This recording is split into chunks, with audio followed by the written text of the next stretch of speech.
What would the title of your life story be? Mine would be Red, Going Solo, because the red hair is what got me through the going solo I didn't intend to do in life at age 50-some. And because my best friend in my life is my truck, and she's red too. Solo is a new state for me, and I'm discovering my spine. Welcome to another episode of Write of Your Life, where life happens and life storytelling transforms it. Our show is brought to you by lifestorytelling.com. And guess what? You don't have to be a writer to write your life stories. Lifestorytelling.com will teach you how. If you've been through hell and lived to tell about it, or your family skeletons are poking out of the closet, you'll want to check it out at lifestorytelling.com. I had the privilege of attending the Story Circle Conference in Austin, Texas recently, and I met some great writers and storytellers, both those who were published and those hoping to be published someday. Each of them had a story to tell. These ladies shared their heart in their answers to my questions, which must be why the conference was called Stories from the Heart. I compiled these into a montage of heartfelt stories, most of which are less than 1 minute long. I hope you enjoy them. My life theme is never give up. And I say that because I've been very challenged by life, and yet I've worked through many issues, and I believe if you don't give up, you can get where you want to go. The title of my life story would be She Really Shouldn't Have. And the reason why is all the things that were done too well and all the things that failed. My best advice for people wanting to write their life story or a memoir is to let go of any fear about writing, let go of the belief that you have to know how to write. You don't even have to have a good grasp of grammar or spelling or punctuation. That's what editors are for. Just write. Just write your story, and the only way I've ever been able to write a book is to just sit down and write it with no care at all for what it sounds like or what it reads like. I just get it down on paper, and then I go back and edit and make it sound better, and that's the only way to do it. You've got to get rid of that editor that's sitting on your shoulder. The title of my life story would be Mining for Gold. And the reason is that my father, in sometime between 1953 and 1958, changed his name, his last name, from Gold to Mitchell, which is my name now. And I want to understand more about all of the things that went into his decision to change his name. I have a very surface level idea, but I think there's a lot more there that explains a lot of things about my life, so that's why it would be that. I think someone should write about her life because I can't think of a good reason why she shouldn't. Your life matters. There's no question about that your life matters. And writing about it to share it is what connects us. And what I have found about that is that through that connection, I get to know that person, and I get to know myself better because of that. I have found that in hearing somebody else's story, and I can relate to them, I can have compassion for that person, so I learn more self-compassion. And knowing your story causes me to dispel fears that are in me about my own story because I've related to you, because you've allowed me to hear what you have to say about life. So it diffuses the tension, and I know I can set the fears aside. So I noticed that the question is why someone should write about her life, and whether it's published or not, I think writing is kind of a form of graffiti saying I was here. And it's important for us, for me, to somehow register my existence, and in telling my story to the paper, in the hopes that someone will read it, it somehow registers that I've been here and that I am here. The same way that we look at graffiti from thousands and thousands of years ago, cave writings. I wonder if it was some woman or some teenager or some man who was in there scratching away, just trying to mark down, I was here, I'm here, and it's important that I'm here. So that's why I think it's good that we write about ourselves. Yeah.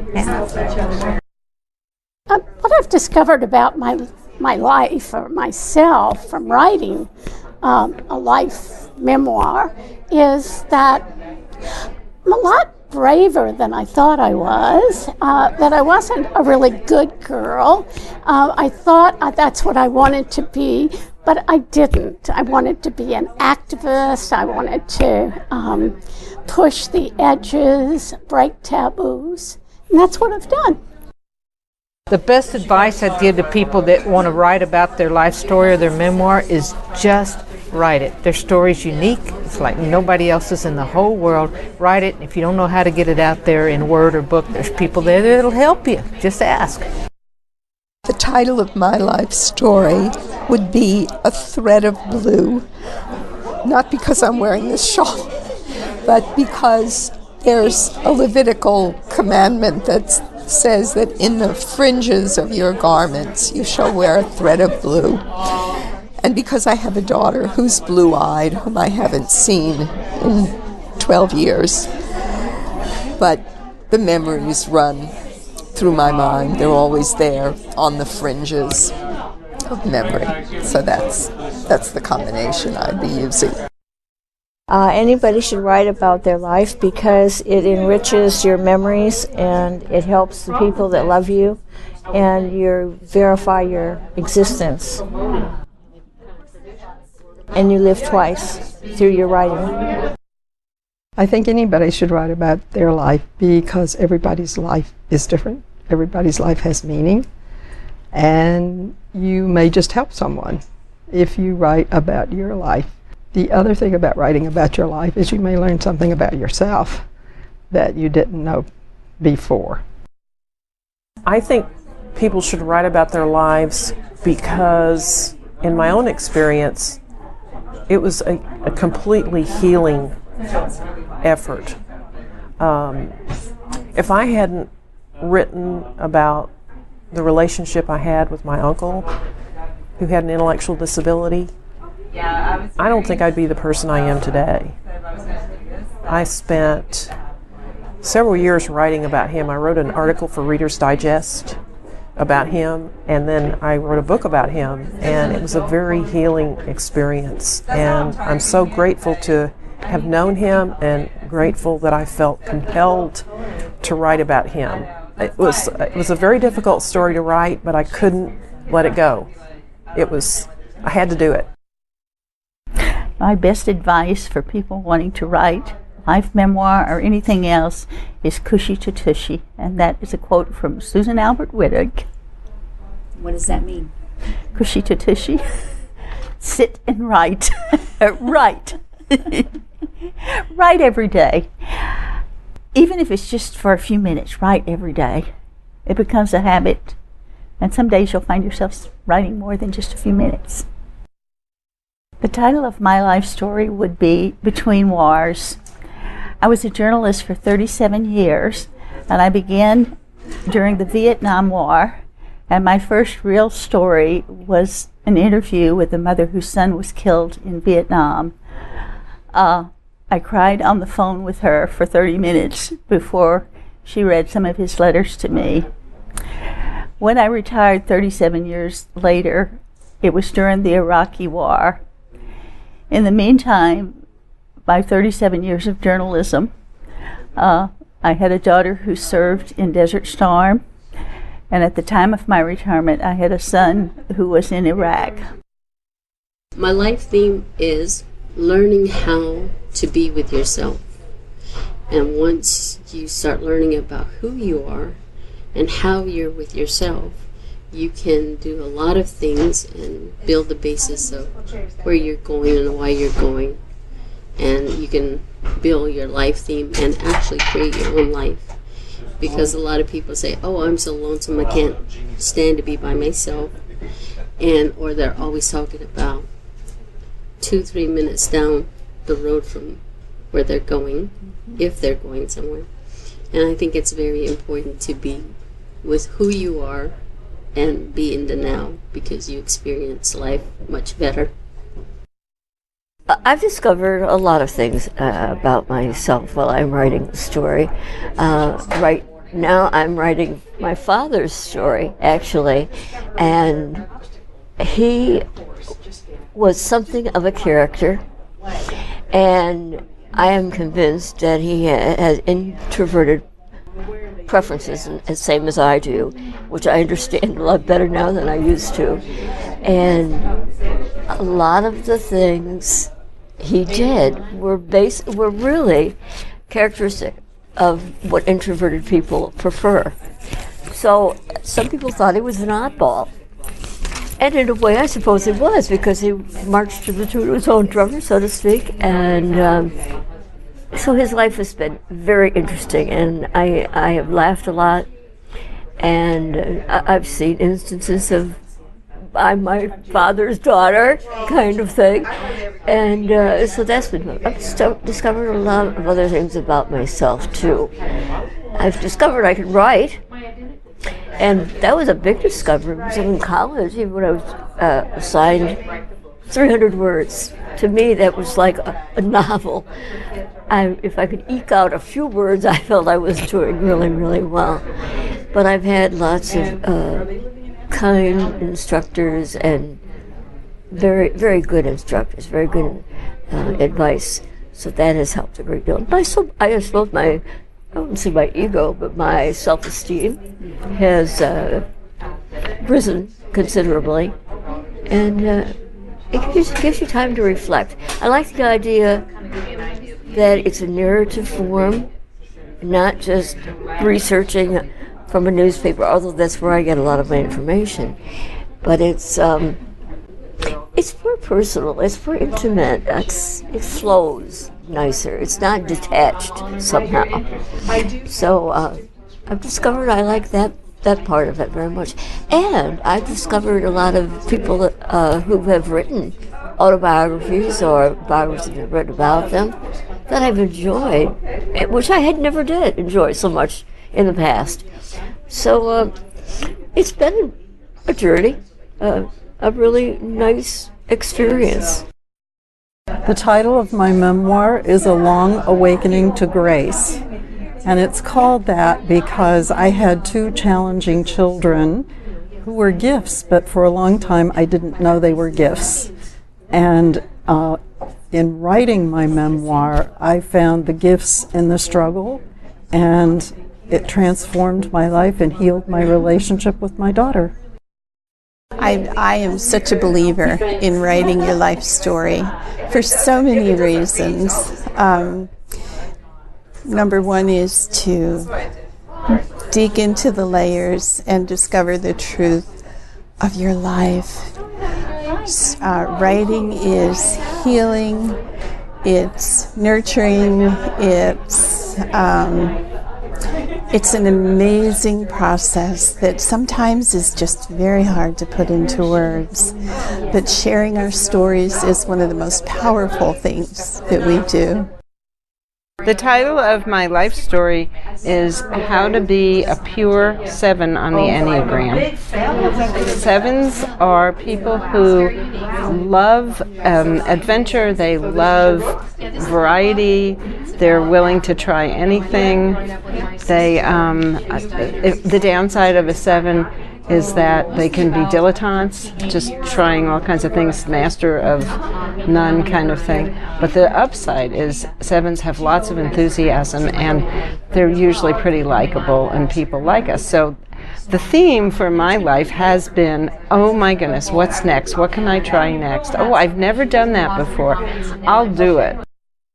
I believe everyone should write about their life because you learn a lot about yourself. It's a great form of self-expression. If you're having troubles, getting them down on paper can make a huge difference in how you feel later. It helps you solve problems. It's a good legacy to pass on to other family members. There's so many different reasons, and a lot of people think they can't do it, and I would just say it's a great experience. Try it. I work with people who are in their 70s, 80s, and 90s and are considering writing their life story. Most of the time they say, I want to do it for my family, for my kids, for my grandkids. And I try to encourage them to get to the point where they're doing it for themselves, because they are the only person who has that story.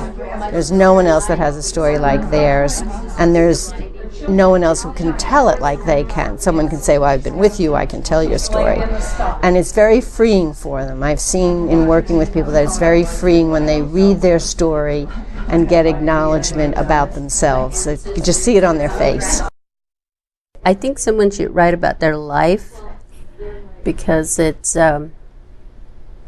full of nice experiences or not, and just to let them know about what your life has been about and what you learned and what you can pass on, what kind of wisdom that you can pass on. And just talk about life experiences. We all, as much as we like to think our lives are different, it's all quite the same. And as they say, we're somewhat all related, you know. What I discovered about myself in writing about my life story or memoir is that I am an individual, even though I am an identical twin. And for many years I considered myself part of the twinship, which has been positive and negative. But at a certain point in writing about being a twin, I realized that I have my own thoughts, my own values, my own reasons for doing things, not necessarily connected with my twin, although my twin always supports what I do. So it's individuality. I think somebody should write about their life because it is very healing and very therapeutic, but it also puts things out there, and a lot of people like to write about the hard stuff or the traumatic and abusive stuff, and for so long people have kept that in and not talked about it.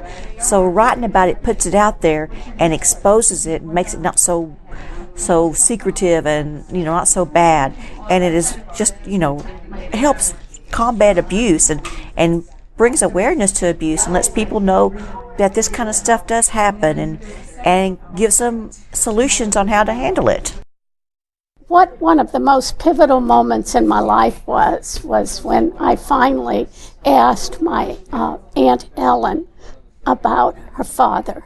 I told her that her older sister Billy had been talking about him. And she had Parkinson's, so I had to lay down next to her in the bed to hear her answer. I understood finally why my mother and her three sisters were so determined that I would not develop. What I have discovered about writing my life story is what a remarkable childhood I had. Being raised on the Lost Coast in California, up in a lumberjack camp, and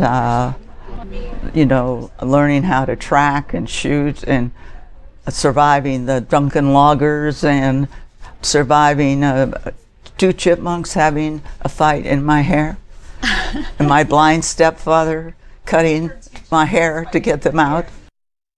When I think about the most pivotal moment in my life, I am taken back to when I gave birth to my first child. very unexpected. It was a surprise pregnancy, really threw me for a loop. And at the time, I thought I could balance motherhood and career, but that unfortunately wasn't the case. My son had some health issues that really required me to give up my career and spend a couple of years at home. What happened, as much as I loved being a mom, I lost myself, just total loss of identity. I was a mother, but who was I really? So I went on this journey for a couple of years to really discover who I was, did a lot of journal writing, and that has led me into the work I do today. So when I look back at that moment, it wasn't a road that I was intending to go down, but it came to me and I went down there. So it was quite pivotal because it completely switched the direction that my life was going at the time. So now I am a journal writing coach, a self-discovery mentor. I work a lot with women who are in these places of transition, a lot of times maybe unexpected, and I help them kind of work through it. I'm an expert in new beginnings, and at the time that I was going on this journey with my son, kind of rediscovering myself, I had a love affair with the moon. And so I had taken the moon and used it as a metaphor, not only for my own journey, but for the women that I work with. And we move from darkness into light, to the light of possibility, creating a legacy and all of these other beautiful things that come out of these pivotal life experiences. And so when this question ever comes up, when people ask me about how I got here in this work, I think back to that pivotal moment of when I had a surprise pregnancy. And my life changed completely because of that. Why should someone write about their life? Well, in my particular case, I've written a lot of books about my Native American Cherokee heritage, growing up in Texas and the Southwest. And I've written 9 books in my Ancestor series, and then a bunch of other books besides that, up to 20 books about things. But when my brother died about 10 years ago with esophageal cancer, he had 6 children. And several of the children told me at his funeral they didn't ever know anything about their grandparents because he never talked about them. So they were really happy to see my ancestor books. So if for no other reason, your family needs to know a record of your ancestors and your own life. One of my most pivotal moments is at the age of 70, I decided to blow my whole life up and start all over again. Wow. And I've done it many, many times before, but not quite at that age. And I'm only 71 now, but it's the best thing I've ever done for myself. And I looked at my life as it was, and said, how do I want it to be? And I decided, I drew the picture in my mind of how I wanted it to be, and that was it. Blew the whole thing up. Homeless, nothing, started literally from scratch. Wow, and now you're successful here now? And I'm so happy! I've never been happier in my life.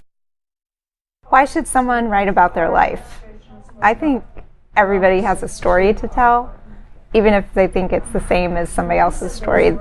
Their unique experiences and personalities come through, and they have a different way of talking about it that just makes the story come to life. So I think everybody should think about writing their own story and sharing what's happened to them and let other people learn from them. What would the title of your life story be and why? Mine would be Red, Going Solo, because the red hair is what got me through the going solo I didn't intend to do in life at age 50-some. And because my best friend in my life is my truck, and she's red too. Solo is a new state for me, and I'm discovering my spine. Great stories, wouldn't you say? At the end of each episode, I peek into the Life Story Toolkit and share information on one particular tool that you might consider using if you're writing or would like to start writing about your life. The Life Story Toolkit is sponsored by LifeStorytelling.com, where you can find your life theme, discover where to start writing, and craft your life into a compelling story. This episode's Life Story Toolkit features, of course, the Story Circle Network. It's dedicated to helping women share the stories of their lives through memoir, poetry, fiction, nonfiction, and drama, and to raising public awareness of the importance of women's personal histories. They carry out their mission through publications, a website, classes, workshops, writing, and reading circles. Their activities empower women to tell their stories, discover their identities through their stories, and choose to be the authors of their own lives. You can find them at storycircle.org. Well, that's all we have for today. In the last episode, Kevin Bergen discussed the Bergen Protocol. So if you need to create an upward spiral rather than a downward spiral, you might want to go back and have a listen. Next week, I get to introduce you to Debbie Silber, the Mojo Coach. Be sure to check out the show notes on every single episode. We have free resource downloads not typically mentioned in the show at rightofyourlife.com. We love interacting with our listeners on social media. We're on Pinterest, Facebook, and just about anywhere you can hold a great virtual conversation. Our handle is Right of Your Life. Some of our listeners like supporting the arts. If you do too and want to support this podcast, you can do so by sharing each episode on your social networks. And you can head over to our special page at patreon.com/rightofyourlife and become a patron. That's patreon.com/rightofyourlife. Both of these help us reach many more people who could benefit from writing about their lives. And we hope that today you have the right of your life.